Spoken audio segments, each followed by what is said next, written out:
entrevistar a Raúl Guillermo Aragón. Él es un máster en análisis de opinión pública. Nació en Buenos Aires un 20 de abril de 1948.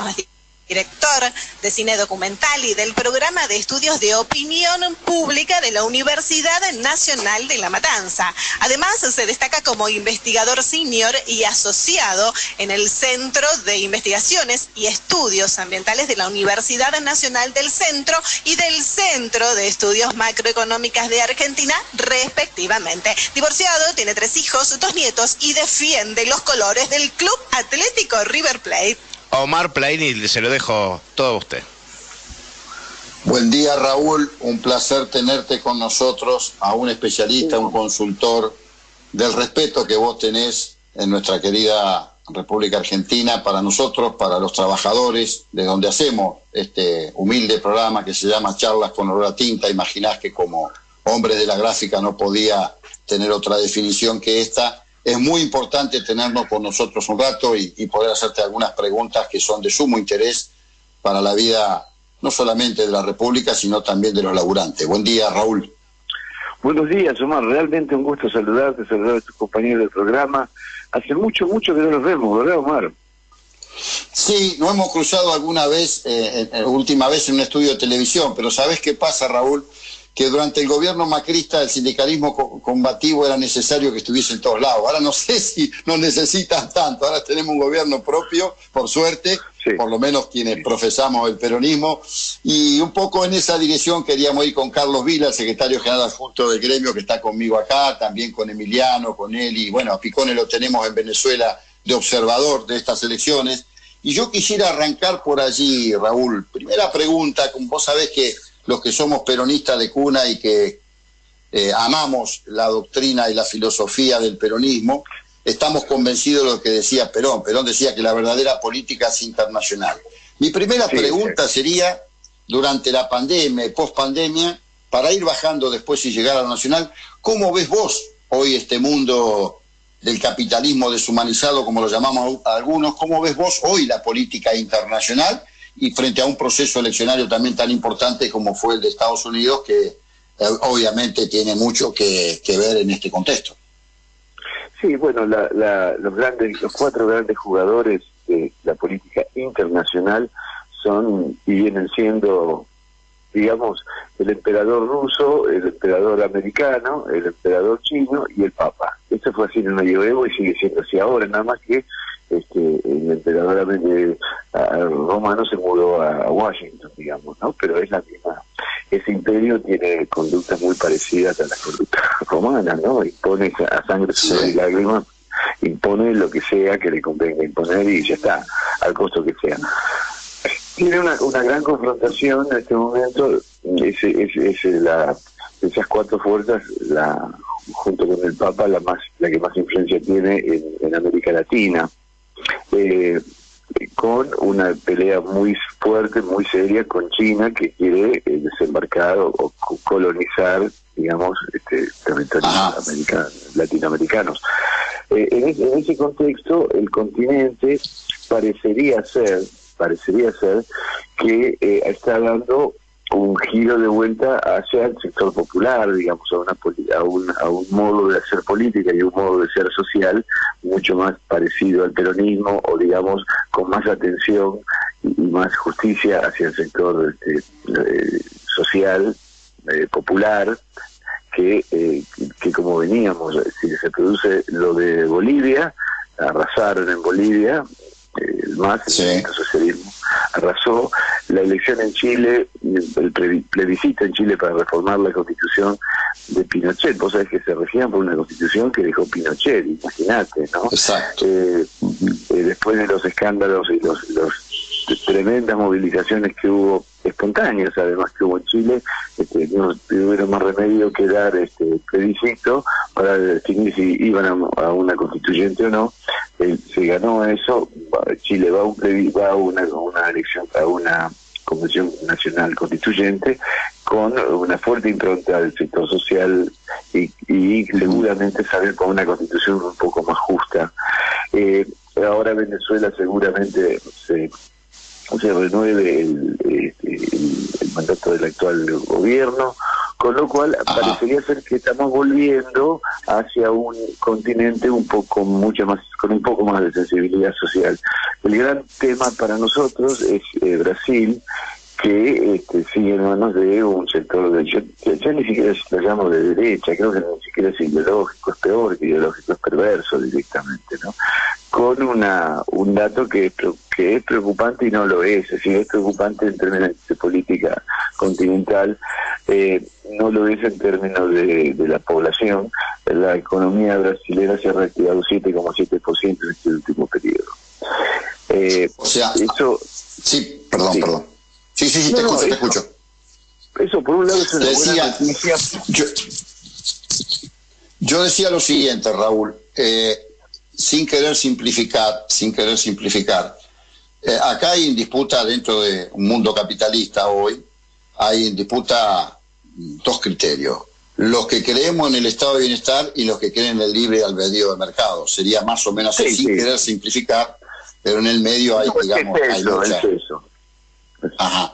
¿Cómo ves vos en ese sentido? ¿Cómo ves vos estas dos coaliciones que hoy por primera vez se da en la República Argentina, porque siempre el peronismo armamos un frente, pero hoy nosotros también, el Frente de Todos, somos una coalición de 16 fuerzas políticas, y también hay una coalición opositora que ha centralizado todo ese voto antipopular, antiperonista, como él quiera llamar. ¿Cómo ves vos esa realidad hoy del gobierno y de la oposición frente a un año casi electoral que estamos ya? Lamentablemente aquí cada 2 años votamos. No sé si lamentablemente, a mí me gustaría que hubiera un poco más tiempo para desarrollar la gestión a los gobiernos.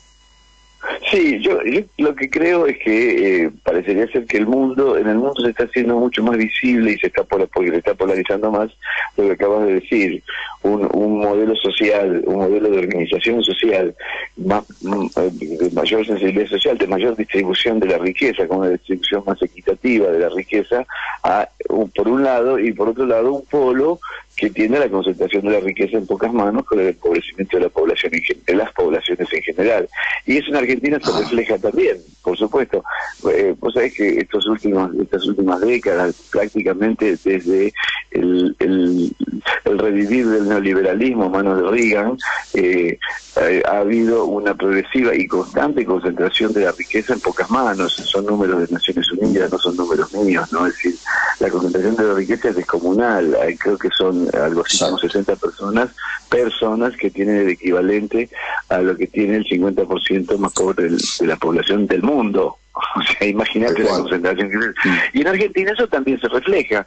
Se está sincerando el sistema, que si querés lo podemos llamar ideológico, pero además es concreto, ¿no? Es decir, hay una lucha ya muy clara entre un modelo distributivo y un modelo de acumulación, lo que equivale a un modelo que tiende a la justicia social, como decía el general, que los ricos sean menos ricos y los pobres menos pobres. Te acordás de una frase muy famosa del general, y otro modelo que tiende a la concentración. Ahora, en las últimas décadas lo que ha sucedido es que la política, el Estado que controlaba el mercado está perdiendo frente al mercado. Si cada vez más el mercado influye en el Estado. O sea, la política antes determinaba la economía, ahora es la economía la que tiende a determinar la política. Por suerte, y a eso me refería, que a nivel continental, que parecería ser que estamos yendo de nuevo hacia un modelo social donde es el Estado el que controla el mercado y donde es la política la que define la economía y no al revés. Y eso en Argentina se ve con mucha claridad. Por un lado tenés el macrismo, PRO, etcétera, como quieras llamarlo, porque tiene tantos nombres. Y por otro lado está el sector social constituido básicamente, yo te diría casi 95%, dejando de lado los movimientos de izquierda, por las expresiones del peronismo. Que bueno, el peronismo tiene sus diferencias al interior, pero son diferencias no de modelos, digamos, son diferencias en todo caso mucho más finitas, ¿no? Raúl, le voy a dar paso a Carlos Vila, secretario general junto a nuestro gremio, que él te quiere hacer también una pregunta. Sí, bueno, adelante, Carlos. Encantado, Raúl. Primero un aporte. Aparte de los emperadores, también hay un rey, el rey Stephen Munchis del Tesoro de los Estados Unidos, que tiene sus decisiones también, ¿no? Sí, claro. Raúl, vamos a vivir las elecciones del año próximo más extrañas, si no hay vacuna, más extrañas que podamos haber vivido en todo desde el 83 a la fecha. Puede haber ausentismo de gente que no está en edad de votar y puede ser que influya en, digamos, en un resultado, aparente resultado. ¿Está contemplado en los encuestadores eso? Bueno, el problema de los encuestadores es que nosotros medimos población general y después cortamos por segmentos. Todavía no aparece una pretensión del voto, un faltazo al acto electoral de los sectores de mayor edad. Eso todavía no está apareciendo en la encuesta.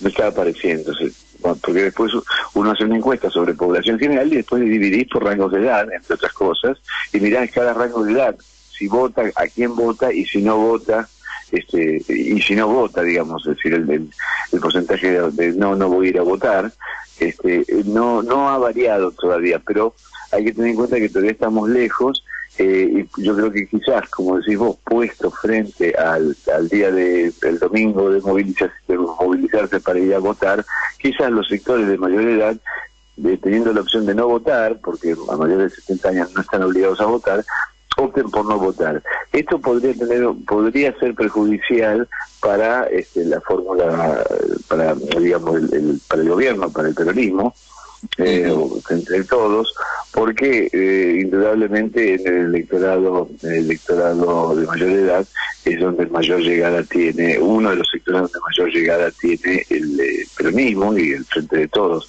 pero eso no está apareciendo todavía en las encuestas, todavía no aparece.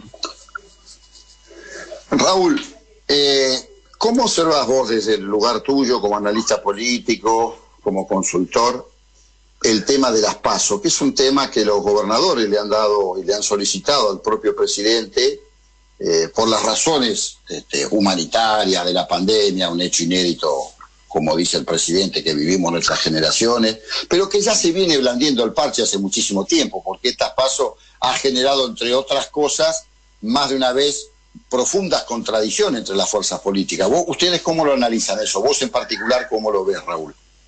Sí, yo lo veo correcto, veo lo que han propuesto los gobernadores al presidente, y lo firmaron 21 gobernadores con el aval además de 2 más, o sea, 23 gobernadores que no estuvieron presentes en la reunión de Olivos donde se discutió el tema y donde se firmó el documento, el pedido de suspensión de las PASO. El único que después si lo analizamos, el único que parecería no estar de acuerdo es Rodríguez Larreta, pero los otros gobernadores, incluyendo los gobernadores radicales, están de acuerdo, básicamente porque estarían en medio del esquema de vacunación, que no va a ser sencillo, no es sencillo, porque nosotros vacunamos 20 millones, según González Ginés decía días atrás, vacunamos 20 millones de personas a lo largo de un año. Ahora va a haber que vacunar 40 millones o 35 millones en menos de 3-4 meses. Es decir, eso nos agarraría francamente en el medio del esquema de vacunación, de la elección, y entonces complicaría toda la logística de la vacunación. Creo que es correcto. Lo que no me queda claro, porque no estuvo claro en las noticias y con los que yo hablé no me lo supieron aclarar, es si se deroga la ley, se modifica definitivamente la ley electoral y no va a haber nunca más PASO, o si simplemente se suspende en esta elección del año que viene. Eso no está claro. De todas maneras, creo que es un hecho ya prácticamente que uno puede dar por consumado. El hecho de que no vamos a tener elecciones de PASO, tengo entendido que el diputado Sergio Massa a pedido de los gobernadores está elaborando un proyecto de ley modificatoria Pero creo que es correcto. Las PASO además no terminaron por no cumplir su función. La última elección prácticamente en todas las fuerzas políticas tuvieron una sola lista, con lo cual, bueno, por lo menos en el peronismo y en general en los otros partidos, cuando hay una sola lista, esa lista es por proclamación, se la proclama directamente, no hay elección interna cuando hay una sola lista, ¿no? Esto lo hemos visto muchas veces en el peronismo. Y es ahorrarle a la gente una movilización, ahorrarle a los partidos políticos un esfuerzo muy importante, no sé, bueno, lo he vivido tantas veces que contarte cómo es un esfuerzo muy importante para definir nada, porque en el paso del año pasado no definían nada. Bueno, este año creo seguramente se vería lo mismo, a excepción del PRO, que ahí hay una duda interesante, sí, que después lo analizamos, pero creo lo veo correcto, yo lo veo correcto a eso. Creo que no sería innecesario una PASO. Ya demostraron que no cumplen su función, y además hacerlo en medio de un esquema de vacunación y de la pandemia, con la exigencia de aislamiento social, distancia social, etcétera, realmente sería muy complicado y sobre todo innecesario, ¿no? Carlos. Raúl, está votando Venezuela en esto, sí, en el día de hoy, y seguramente habrá un resultado lo que presumimos que favorezca a Maduro. Sí, todo lo que puede influir. Sí, vos también pensás lo mismo, ¿no? Sí, las encuestas, los estudios que he visto estudios muy serios que he visto en Venezuela, le dan la victoria a Maduro. Decime, lo que determina esto, que en la región haya vuelto un progresismo, de a poco fue instalándose un progresismo con Evo, con la gente del grupo del MAS, acá en Buenos Aires, en Argentina. Las elecciones de Río Cuarto demostraron también que se afirma. ¿Pensás que Brasil va camino a eso o no, va a tardar más? Yo creo que Brasil va a tardar más. Brasil ha tenido un proceso histórico de este último medio siglo, sí, que de estos últimos 50 años, muy distinto a los procesos que han tenido el resto de los países del continente. Primero que nada, las Fuerzas Armadas brasileras, cuando se fueron del poder en el año, la presidencial fue en el 84, nunca estuvieron procesados, no hubo una sola acusación de lesa humanidad, es decir, se fueron conservando un alto grado de prestigio, digamos, por un lado. Por otro lado, hubo expresiones como el PNDB, te recordarás, expresiones más de progresistas, que en realidad llegaron al poder fracasaron rotundamente. Ustedes se acordarán de Sarney. Sarney era el presidente de Tancredo Nieves, que ganó la elección en el 84, que no fue una elección directa, fue indirecta, lo votó el Congreso. Esta era la ley que había impuesto el gobierno militar saliente. Tancredo muere antes de asumir, asume Sarney no tiene un gobierno feliz, tiene Collor de Mello, que es fue una expresión netamente de derecha, lo echaron por ladrón, en fin, se pasó de todo, pero nunca llegó a constituirse un movimiento de la potencia que tienen los movimientos como el MAS de Evo Morales o el peronismo en Argentina, con lo cual la base popular está bastante fragmentada, y de alguna forma ha habido una invasión de sectores de derecha religiosa, sobre todo de los movimientos evangélicos, que en Brasil son muy poderosos, que son pro Bolsonaro, lo cual hace suponer que Bolsonaro, o una expresión de centro derecha bolsonarista, digamos, podría conservar el poder un periodo más. Esto no es una buena noticia para el continente. De todas maneras, la reactivación de la economía brasileña le sirve a Argentina porque es nuestro principal comprador de muchas cosas y nuestro principal socio comercial. Pero a la vez fortalece la posición de Bolsonaro. Entonces es medio paradójica la situación en Brasil. En el resto del continente sí hay un volver hacia el movimiento de operaciones progresistas. Pero también hay que hacer una advertencia. Esta vez, volviendo al poder, tendremos que ser más cuidadosos, porque de alguna forma los excesos y errores cometidos durante algunas gestiones progresistas permitieron la vuelta de la derecha en algunos de nuestros países, ¿no? Incluyendo la Argentina. Coincidimos en eso, Raúl. Y una última pregunta que te quiero hacer, porque creo que estamos en un escenario pareciera, pero bueno, vos sos especialista en esto y vas a tener mucha claridad para clarificarnos a nosotros. ¿Vos creés que Mauricio Macri en Juntos por el Cambio es lo que fue Cristina Fernández de Kirchner al frente de todos? O sea, con Cristina no alcanza, sin Cristina no se puede. Acá sería a la inversa con Macri. Como para cerrar esta entrevista, nos gustaría estar horas contigo. ¿Vos creés que eso se puede dar en Juntos por el Cambio? No se puede dar. Primero porque Macri tiene 70% de imagen negativa, cosa que no era la situación de Cristina. Segundo porque Cristina tenía un volumen, y lo sigue teniendo, un volumen de adhesión que se traduce en un volumen electoral que ronda el 30%, cosa que hoy Mauricio Macri de ninguna manera tiene. Ahí las presiones sobre Rodríguez Larreta van a ser más de índole empresarial, barra sistema, barra corporaciones, que otra cosa. Pero si Macri no es candidato, el voto pro macrista igual no votaría una versión progresista, igual votaría una versión de centro derecha, como sería el caso de Rodríguez Larreta. Es decir, porque ese voto no tiene dónde ir, no va a votar al peronismo.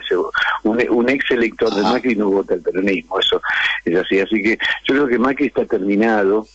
Creo que su única expectativa real es conseguir un lugar en la lista de diputados nacionales por la ciudad para tener fueros, porque tiene varios procesos, algunos muy serios, no los mencionemos ahora, pero tiene procesos que lo pueden hacer terminar en preso, pero no creo que el electorado más filo macrista dentro del PRO, el macrismo dentro del PRO, vote otra cosa que no sea PRO o como sea que se llame el año que viene esa expresión de, bueno, Juntos por el Cambio. Supongamos que se mantenga junto, cosa que no es muy seguro tampoco, porque los radicales están corcoveando ahí, los ningunearon, los usaron, se dejaron de usar.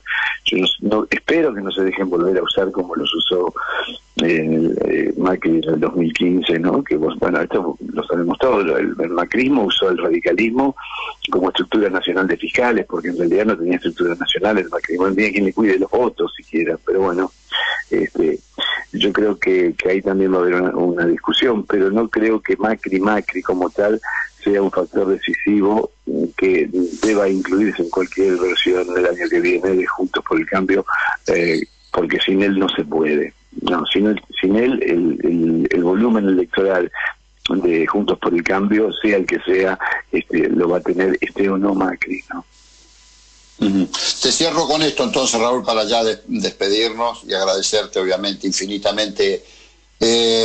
Vos sos uno de los convencidos entonces que si desde Juntos por el Cambio, desde el Frente de Todos, sabemos administrar las tensiones internas, las posibilidades para ganar el próximo año y en el 2023 están dadas. Yo creo que están dadas. Contexto económico en el medio, ¿no? Obvio.